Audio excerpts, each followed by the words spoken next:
किस पति का त्याग किया है? जो पति भगवान से मिलने में बाधा खड़ी कर रहे थे उन पतियों का। लेकिन महाराज मनु बोलो भगवान से मिलने में बाधा खड़ी कर रहे हैं कि भगवान से मिलने के लिए अग्रसर हो रहे हैं? सही बताओ जरा। महाराज मनु भगवान से मिलने के लिए अग्रसर हो रहे हैं, उस मार्ग पर चल रहे हैं जिस मार्ग पर चल करके भगवान को प्राप्त किया जा सकता है। महाजनों एन गता सा पंथा, उस रास्ते पर चल रहे हैं। इसलिए वो पत्नी ऐसे पति का त्याग करेगी जो भगवान को पाने के लिए आगे बढ़ रहा हो। महाराज मनु ने बहुत समझाया, लेकिन शत्रुपा जी ने कहा नहीं, मैं आपके चरणों में ही रहूंगी, आपकी सेवा करूंगी और आपके चरणों में ही प्राण त्याग दूंगी, क्योंकि मैं भगवान से यही मांगूंगी कि मेरा सिंदूर सुरक्षित रहे, मेरा सुहाग जो है अमर रहे। तो मैं तो भगवान से यही मांगूंगी कि मेरा सुहाग, मेरा सिंदूर अमर रहे। इसका मतलब यही है कि पति के पहले प्राण त्यागना, पति के चरणों में, पति के जीवन के साथ जुड़ करके पति की सेवा करके ही परमात्मा को प्राप्त करना। लेकिन आपके जीवन में यही संकल्प होना चाहिए कि हम महाराज मनु के मार्ग से चलें और मनु के मार्ग पर चल करके हम भगवान को प्राप्त करें। क्योंकि हम किसकी संतान बैठे हैं बोलो? हम महाराज मनु की संतान। तो जब महाराज मनु की संतान है तो हमारा परम धर्म कहता है कि हम उसी मार्ग पर चलें जिस मार्ग पर मनु चले। मनु किस मार्ग पर चले? जहाँ पर 88,000 ऋषि मुनि महात्मा रहते हैं और वहाँ नित्य कथा होती है। तो महाराज मनु ऋषियों से जुड़ने के लिए जा रहे हैं, उनसे कथा सुनने के लिए जा रहे हैं। बोलो हम सबको भी किस मार्ग पर चलना चाहिए? जिस मार्ग पर चल करके संत मिल जाए, और वो संत मिल जाए जिनके वाणी से कथा सुनने को मिले। वो संत ना मिले कि चिलम पीने को मिले। हाँ, ऐसे भी तमाम है चिलम पीने को। नहीं, गलत गलत। अपने शरीर को खराब मत करो। महाराज वो महात्मा क्यों ऐसा करते हैं? अच्छा एक बात बताओ, वो महात्मा चिलम पीते पीते पीते पीते पीते पीते अपने हार्ट को खराब करेगा, किडनी को खराब करेगा, लीवर को खराब करेगा, मर के चला जाएगा। क्या बिगड़ेगा? उसके पास तो धूना है और झोपड़ी। लेकिन तुम्हारा तो सब कुछ बिगड़ जाएगा। पत्नी विधवा हो जाएगी, बच्चे जो है आवारा हो जाएंगे। ईमानदारी के साथ बताओ, तुम्हारे परिवार की शांति भंग हो जाएगी। कितना बड़ा नुकसान होगा बोलो? होगा नुकसान कि नहीं होगा? इसलिए खबरदार, कभी कोई शरीकत नहीं करना चाहिए। इस प्रकार से कभी सोच नहीं बनाना चाहिए कि वो साधु अगर गांजा पीता है तो हम भी उसके साथ जाके पिएंगे। हम गांजा अफीम के समर्थक नहीं है, याद रखना। परंतु तुम्हें तो ये नहीं करना है, तुमको नहीं करना है। तुम्हें स्वस्थ रहना है। क्यों? क्योंकि तुम्हारे स्वास्थ्य के साथ में तुम्हारी पत्नी का सिंदूर जुड़ा हुआ है। बोलो भाई, जुड़ा है कि नहीं जुड़ा है? तुमने अगर अपनी बीमारियों को निमंत्रण दे दिया, स्वास्थ्य बिगाड़ लिया और समय के पहले ही तुम चल बसे, तो बोलो बहुत बड़ा नुकसान हो जाएगा कि नहीं हो जाएगा? इसलिए सावधान, उस मार्ग पर चलो जिस मार्ग पर संत रहते हों, और उन संतों से जाकर के मिलो जिनके जीवन से ग्रंथ जुड़े हुए। और 88,000 ऋषि क्या करते हैं? वहाँ गांजा पीते हैं। 88,000 ऋषि वहाँ क्या करते हैं? सत्संग करते हैं। सबसे बड़ा सत्संग का पॉइंट है नैमिषारण्य। इसलिए महारानी शत्रुपा ने कहा नहीं नहीं, मैं तो संतों का दर्शन करूंगी और सत्संग सुनूंगी, आपकी सेवा करूंगी। भगवान शंकर ने कहा कि पार्वती आज हर्ष नहाने निर्मल नीरा। हर्ष है, धन चला जाए, संतान दूर हो जाए, या तुम संतान से दूर हो जाओ, परिवार से घर से दूर हो जाओ, तो हर्ष नहीं रहता है, गम रहता है। लेकिन यहाँ लिखा है पहुंचे जाए धेनुमत तीरा, हरस नहाने निर्मल नीरा। प्रसन्न हो गए। वाह, बहुत अच्छा, आनंद आ गया, आनंद आ गया। क्योंकि हमेशा भगवान की भक्ति करो, निष्काम भाव से करो। कुछ पाने के लिए नहीं करना चाहिए कि हमें ये मिल जाए, ये मिल जाए, ये मिल जाए। केवल हमें भगवान मिल जाए, बस भक्ति इसलिए करना चाहिए। अर्थ न धर्म न काम रुचि गति न चहो निर्वाण, जन्म जन्म रति राम पद यही वरदान न आन। केवल मुझे भगवान मिल जाए, ऐसी भक्ति करना चाहिए। महाराज मनु भगवान को पाने के लिए गए हैं, इसलिए हरस नहाने निर्मल नीरा प्रसन्न है। एक पंडित जी मेरे पास आए, बहुत पहले की बात है। वो आए तो बोले महाराज जी मैं तो साधु बनूंगा। मैंने कहा कि उम्र तो तुम्हारी कम है, अच्छा एक बात बताओ तुम्हारी शादी हुई कि नहीं हुई? बोले शादी तो हो गई। मैंने कहा देखने में तो उम्र कम लग रही है, कितने साल के हो? बोले 33 साल का हो। अरे मैंने कहा और ही छोटा है। तो बच्चे तो बहुत ही छोटे होंगे? बोले छोटे हैं बच्चे। बड़ा वाला बेटा महाराज जी 7 वर्ष का है। मैंने कहा बेवकूफ है क्या, 7 साल का बच्चा है। अगर तू दूर हो जाएगा घर से तो बच्चा डाकू भी बन सकता है, लुटेरा बन सकता है। बोलो भाई, जब पढ़ाई लिखाई नहीं होगी, शिक्षा से नहीं जुड़ेगा, संभालेगा नहीं कोई, तो बनेगा डकैत कि नहीं बनेगा? चोर बनेगा, पिटाई होगी, जेल जाएगा।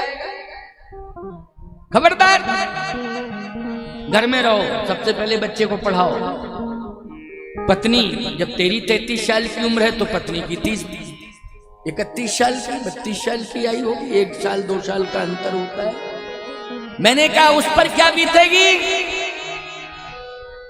बोले महाराज जी सही बतावे, हमको गीता पढ़ने से वैराग्य हो गया और मैंने पूरी गीता याद कर ली। मैंने कहा गीता याद करना अच्छी बात है, भागवत याद करना अच्छी बात है, रामायण याद करना अच्छी बात है, ये तो तेरी बौद्धिक क्षमता है। लेकिन इसका मतलब ये नहीं होता है कि गीता याद करने के बाद घर छोड़ दो। इसका अर्थ ये तो नहीं होता है।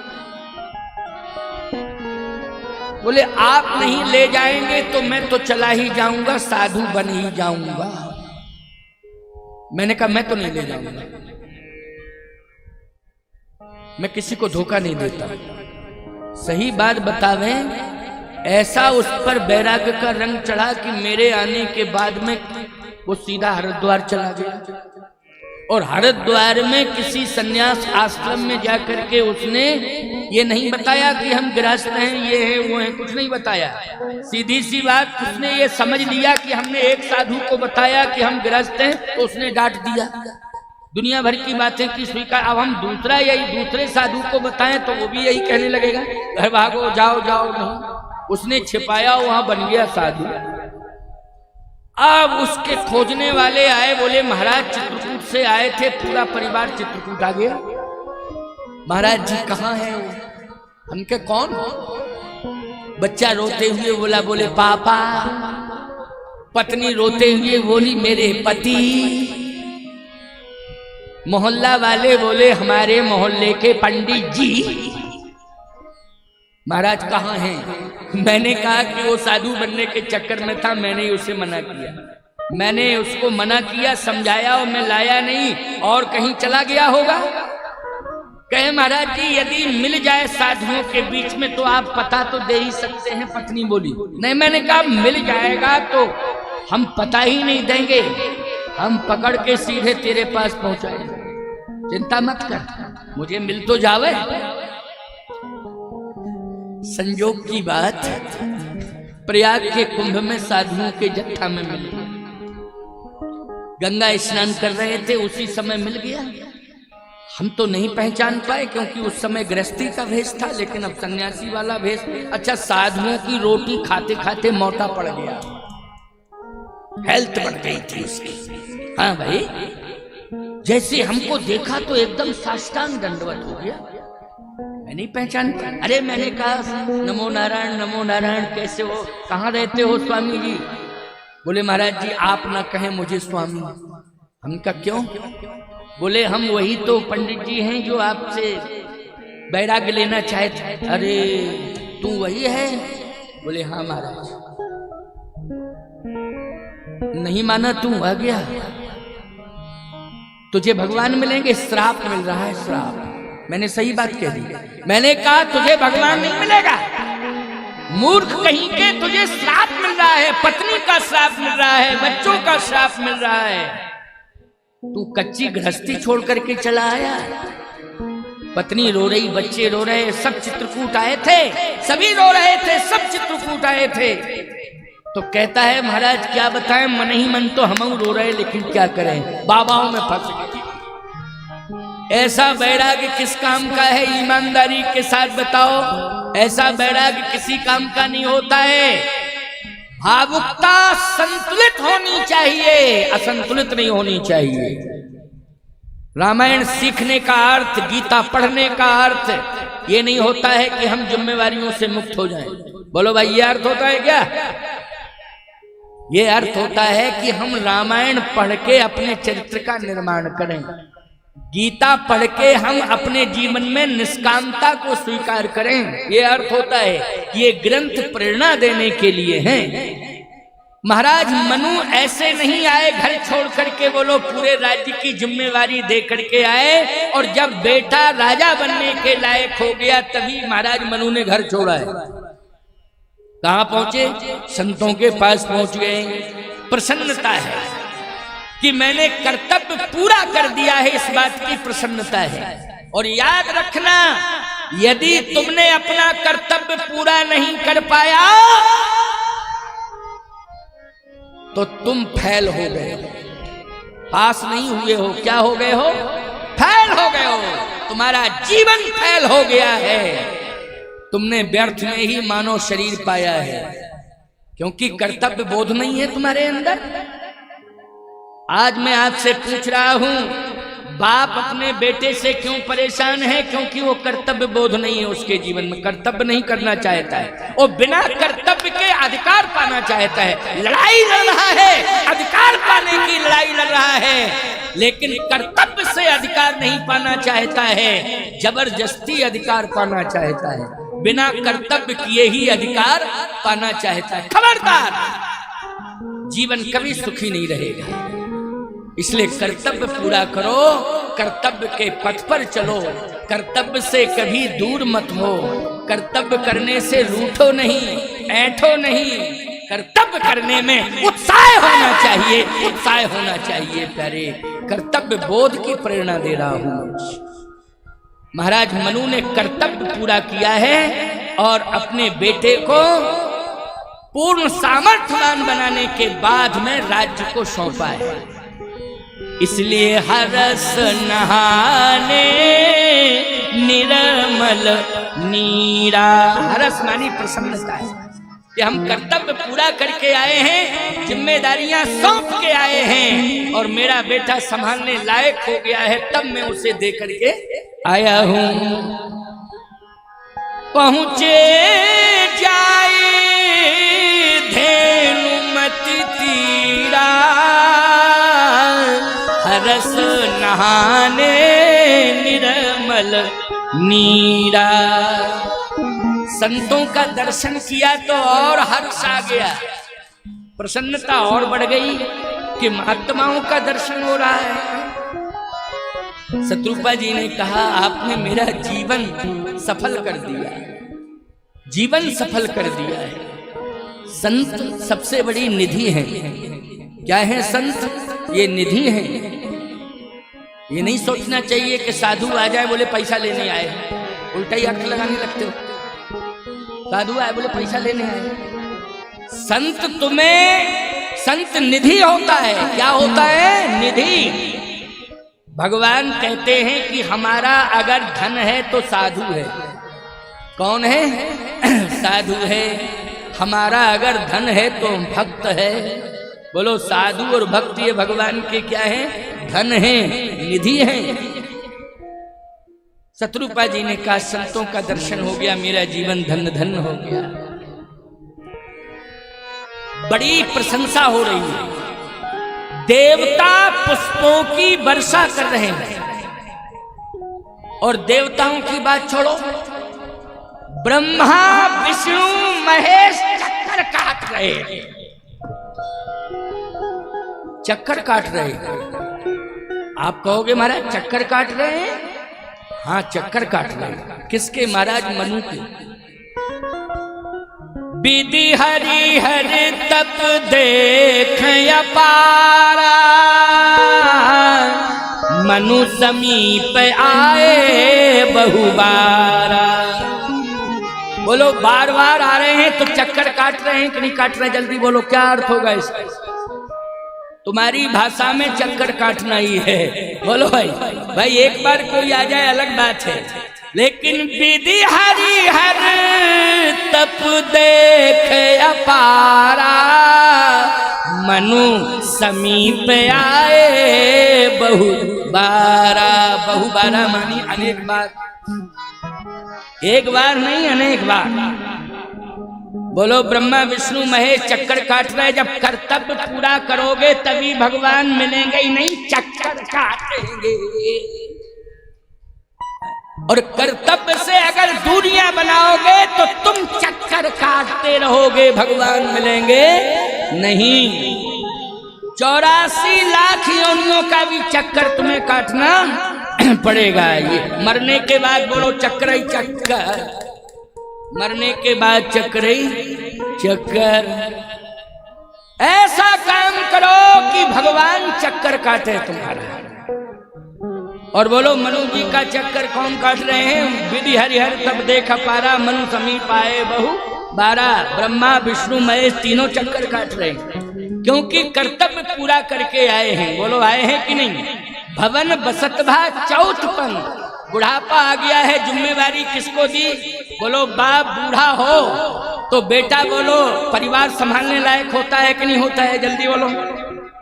तुम्हारा बुढ़ापा और बेटे की जवानी, और जवानी में बोलो दायित्व देना चाहिए कि नहीं देना चाहिए? और संतान को ऐसा लायक बनाओ कि वो कर्तव्य को स्वीकार कर ले और कर्तव्य करने में सफल हो जाओ। तुम पास हो। और यदि तुम्हें संतान ऐसी नहीं मिली, बिना कर्तव्य के अधिकार मांगे, तो तुम फेल हो गए हो। क्या हो गए हो? फेल हो गए हो। इसके बाद भी तो घर नहीं छोड़ रहे हो। फेल होने के बाद भी नहीं छोड़ रहे हो घर। एक बार एक सज्जन रोते रोते मेरे पास आए। बूढ़े थे, लगभग 80 साल की आयु होनी चाहिए। रोने लगे। मैंने कहा क्या बात है? बोले महाराज जी मैं घर से परेशान हूं। यही शब्द था उनका कि मैं घर से परेशान हूं। मैंने कहा घर में भी किससे परेशान हो? बोले बेटे से। कहा बेटे से? मैंने क्यों? बोले महाराज जी मैंने इतनी मेहनत की कि खेती से बचा बचा के मैंने 12 एकड़ जमीन खरीदी, बढ़ा के दी, और एक ही बेटा है और उसको मैंने उसने लड़ के जबरदस्ती ले ही ली मुझसे। चलो मैंने कहा देना तो तुझे ही था, अब लड़ता क्यों है? ले। लेकिन जब से मैंने जमीन जायदाद उसके हाथ में दी, तब से इतना जुअक्कड़ हो गया, पियक्कड़ हो गया महाराज, कि मेरे सामने ही जमीन बेचना शुरू कर दिया। तो मैंने कहा जमीन कैसे बेचेगा? तेरे नाम जमीन होगी क्या? तूने नाम रजिस्ट्री कर दी? बोले क्या बतावे, एक ही लड़का था, जब जमीन खरीदी तो बच्चे ही के नाम करते गए कि देना तो इसी को है। क्यों भाई? ऐसा हो जाता है, जब एक ही लड़का है और देना इसी को है तो इसी के नाम कराओ। बोले इसी के नाम जमीन में कराता गया जो खरीदी, अब वही जो मैंने श्रम से कमाई थी वो खरीदी, उसी को बेच रहा है। और मना करता हूं तो पीटता है, 1-2 बार तो थप्पड़े मार दी। मैंने कहा ये तो बहुत ही नालायक बेटा है, तुम्हारे वंश में कंस पैदा हो गया। महाराज जी अब तो आप समझा दो। हमने कहा हम समझावे? अपनी इज्जत खराब करवावे? तुम्हारी तो हो ही गई इज्जत खराब, हमारी बनी बनाई मिटवाना चाहिए। अच्छा एक बात बताओ, जो नालायक अपने बाप के थप्पड़ मार सकता है वो हमारी कितनी अदब करेगा? क्यों भाई? और या तो हमें घोंटा उठाना पड़ेगा और फिर पूरी ताकत दिखानी पड़ेगी, तो लोग कहेंगे ये महात्मा है कि पहलवान। बदनामी और होगी। कौन भाई? होगी बदनामी कि नहीं होगी? मैंने कहा देखो भाई, हम तेरे बेटे को नहीं समझाएंगे नालायक है, और उसे समझना है तो सत्संग हो रहा है उसमें आके बैठ के सुना, लेकिन हम स्पेशल बुला के समझाएं ये नहीं। हम तुम्हें समझा रहे हैं कि तुम मेरे साथ चलो, भाड़ में जावे जमीन जायदाद घर, चलो हमारे साथ चित्रकूट में रहना, भजन करना और भोजन करना, जब तक तेरी श्वासाएं चलें तब तक रहना। क्यों भाई? यही कह सकते थे कि नहीं कह सकते थे?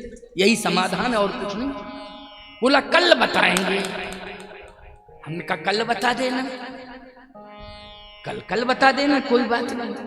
हमने कहा कल तो हमें जाना है, कल ही बता देना, नहीं कल तो हम चले ही जाएंगे। बोले नहीं हम आके बताएंगे। कल आया, दूसरे दिन जैसे ही आया मेरे पास, मैंने कहा कि आज मैं जा रहा हूं, क्या सोचा? बोले रात भर में ये सोचा कि अपना ही बेटा है, साल 2 साल और पीटेगा तो पीट ले, मरना तो नहीं।